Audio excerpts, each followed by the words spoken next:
sum to infinite terms of the series. इनवर्सची एक series दिली बघा आपल्याला.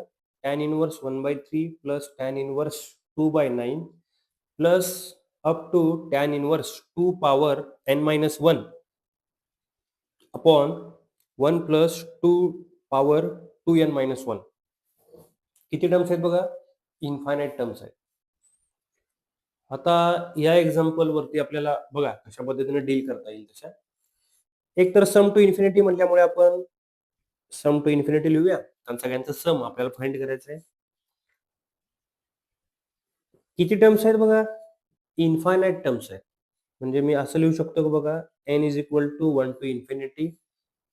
टर्म्स बघा, ही जी दिलेली सिरीज आहे ना, याची आपण लास्ट टर्म लिहूया आणि सम दिलेले आपण, तर 2 raise to n-1 upon 1 plus 2 power 2n-1 लिहूया. ओके, म्हणजे त्यांनी जे सम करत लिहिलेलं आहे ते मी डायरेक्ट सिग्मा फॉर्म मध्ये लिहून घेतलं. आता n ची व्हॅल्यू 1 पुट करूया, 2 पुट करूया पडलं तर ही सिरीज मिळून जाईल आपल्याला. ओके, आता याच्या पुढे बघा कसं करता येईल तुम्हाला, की हेच एक्झाम्पल तुम्ही असं सुद्धा लिहू शकताय बघा.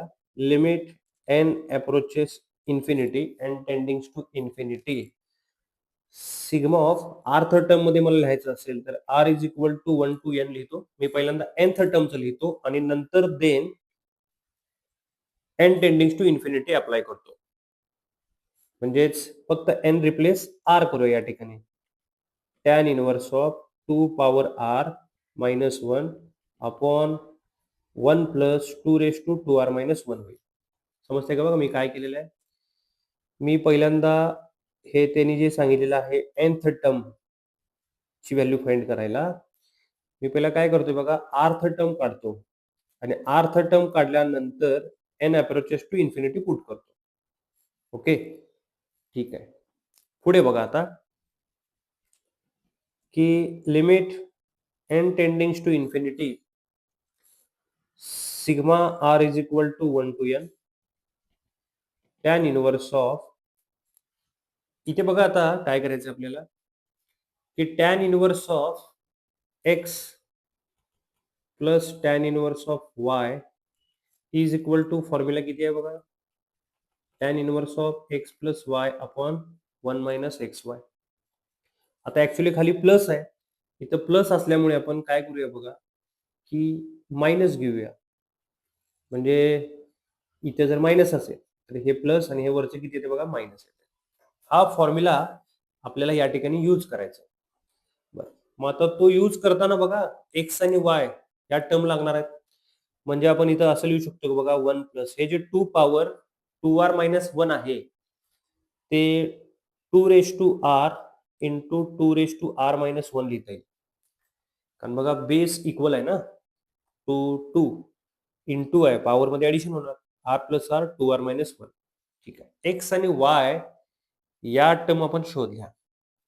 पण डिनॉमिनेटर मध्ये 1 प्लस एक्स वाय असेल तर एक्स आणि वाय मध्ये न्यूमरेटर मध्ये सबट्रॅक्शन असते. म्हणजे तुम्ही असं लिहू शकता की बघा 2 raise to r minus 2 raise to r minus 1. बरोबर आहे का बघा? हे जर तुम्ही सॉल्व्ह केलं तर तुम्हाला 2 रेज टू r मायनस 1च भेटेल का बघा.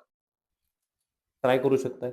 हे बघा काय लिहिलं बघा, समजा 2 रेज टू r कॉमन घेतलं किंवा तुम्ही हे 2 raise to r minus 2 raise to r into 2 raise to minus 1 केलं तर 2 रेज टू r कॉमन येणार, 1 मायनस 2 रेज टू मायनस 1 म्हणजे हाफ होणार, म्हणजे 2 रेज टू r इंटू 1/2 होणार. 1 मायनस 1/2 1/2 आणि ही पॉवर जर 1 घेतली तर 2 रेज टू r मायनस 1 होईल. ओके, म्हणजे हे करेक्ट आहे. ठीक आहे, याच्यानंतर काय मिळेल बघा आता, की limit n approaches to infinity tending to infinity sigma of r is equal to 1 to n tan inverse of x minus y upon 1 plus xy कसं लिहू शकतो आपण, tan inverse of x minus tan inverse of y that is 2 power r minus 1.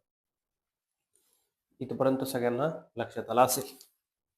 ठीक आहे, पुढे बघा आता आपल्याला आता r च्या व्हॅल्यू पुट करत राहायचंय, बरोबर. nth टर्म पर्यंत जायचंय आणि नंतर n टेंडिंग टू इन्फिनिटी करायचं, कारण आपल्याला सम जे करायचं ते इन्फायनाईट टर्मचं करायचं. कसं करू शकते बघा, समजा पहिली टर्म मी व्हॅल्यू पुट केली याच्यामध्ये r is equal to 1 put केलं. तर ते काय मिळेल बघा आपल्याला इथं? Tan inverse of 2 power 1 that is 2 minus 1 या ठिकाणी पुट केलं तर 1 मायनस 1 0 होईल. एनी रेज टू 0 व्हॅल्यू 1 होईल. म्हणजे टॅन इन्व्हर्स ऑफ 1 होईल. ओके. r ची व्हॅल्यू 1 पुट केली. आता r ची व्हॅल्यू 2 पुट करूया. हे सिग्मा आहे त्यामुळे मी आता एका खाली एक टर्म लिहितो बघा. 2 पुट केलं तर tan inverse of 2 raise to 2 that is 4. इथे पुट केलं तर 2 मायनस 1 1 राहणार म्हणजे 2 पॉवर 1 व्हॅल्यू 2 झाली. r ची व्हॅल्यू 2 पुट केली. r ची व्हॅल्यू 3 पुट करा. काय राहील बघा? 3 पुट केलं आपण. तर 2 रेज टू 3 दॅट इज 8. परत इथं जर आपण 3 पुट केलं तर 3 मायनस 1 2 झालं आणि 2 raise to 2 value tan inverse of 4 येणार. अजून एक टर्म मी पुट करतो तुम्हाला समजायसाठी म्हणून. 4 पुट केलं तर tan inverse of 16 minus tan inverse of 8 होऊन जाईल. अप टू आर्थ टर्म जर पुट केली किंवा एन टर्म जर पुट केली तर tan inverse 2 raise to n आणि लास्ट टर्म जी आहे ती एन आहे. nth टर्म साठी सोडवतोय आपण. Minus tan inverse of 2 raise to n minus 1 झालं. ओके. nth टर्म परत लिहिलं. बाहेर अजून limit n approaches infinity operate करायचं ते शेवटी पुट करूया. आता हे लिहिल्यानंतर तुमच्या लक्षात काय येते बघा, की टॅन इन्व्हर्स 2 कॅन्सल झाला. टॅन इन्व्हर्स 4 कॅन्सल झालं. Plus minus tan inverse 8 cancel झालं. म्हणजे कॅन्सलेशन अशा पद्धतीने व्हायला लागले ना, म्हणजे ही टर्म पण कॅन्सल होईल. रिमेनिंग टर्म राहिल्या काय बघा, की minus tan inverse 1 plus tan inverse 2 raise to n राहिलं. म्हणजे मी पहिल्यांदा tan inverse 2 raise to n लिहितो मायनस टॅन इन्व्हर्स ऑफ 1 लिहितो. हे लिहिल्यानंतर आपल्याला ऍक्च्युली एन जो आहे ना तो इन्फायनाइट पर्यंत लिहायचा आहे. कारण सम टू इन्फायनाइट टर्म्स काढायचे आपल्याला. म्हणजे हे आर्थ टर्म nth टर्म पर्यंत लिहिल्या सगळ्या टर्म किती आल्या त्या आणि त्याच्यावर n tending to infinity operate करूया. ओके.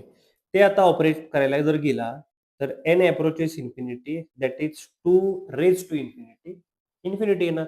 म्हणजे हे tan inverse of infinity minus याच्यामध्ये तर काही n नाही आहे. Tan inverse of 1 value pi by 4 आणि टॅन इन्व्हर्स इन्फिनिटी सुद्धा व्हॅल्यू जी आहे ना ती पाय बाय 2 येणार minus pi by 4. That is 90 minus 45. 45 answer येईल. ऑप्शन नंबर ए करेक्ट येईल. कळालं का बघा? Very IMP example. पॅटर्न समजून घ्या. सीईटी मध्ये सुद्धा या टाइपचे क्वेश्चन JEE लेवलचे येतात.